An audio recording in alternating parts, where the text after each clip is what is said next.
Isang buwan na mula nang magsimula ang digmaan sa gitnang silangan sa pagitan ng magkasanib na puwersa ng Estados Unidos at Israel laban sa Iran.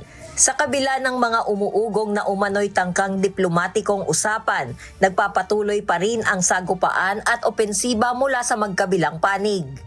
Sa pagpasok ng laban sa ikalimang linggo, naglunsad ng sunod-sunod na pag-atake ang Iran sa mga bansa sa Gulf na tumama sa mahalagang industrial sites.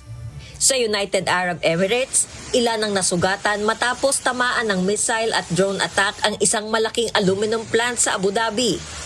Sa Bahrain naman, 2 manggagawa ang nagtamo din ng sugat matapos targetin ang isa sa pinakamalaking aluminum facility sa mundo. Sa Oman, isang foreign worker ang nasugatan sa isang drone strike sa port ng Salalah, habang sa Kuwait, malubhang nasira ang radar system ng international airport matapos atakihin ng hindi bababa sa 15 drone. Ayon sa Iran, ganti ang mga pag-ataking ito sa mga naunang strike ng US at Israel sa kanilang mga pasilidad.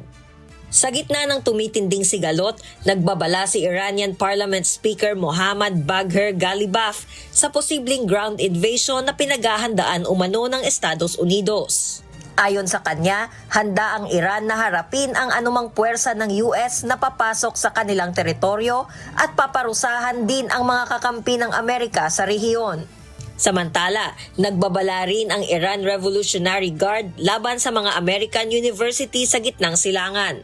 Ayon sa kanila, ituturing na lehitimong target ang mga campus ng mga US University sa rehiyon kung magpapatuloy ang pag-atake sa mga universidad at research centers sa Iran.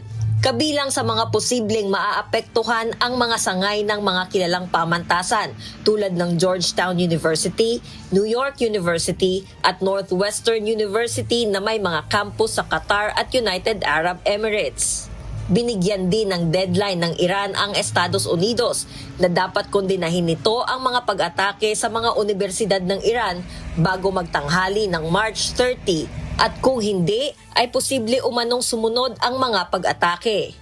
Pinayuhan din ang mga guro, estudyante at mga residente na lumayo sa mga campus ng mga American universities sa rehiyon bilang pag-iingat sa posibleng pag-escalate ng kaguluhan.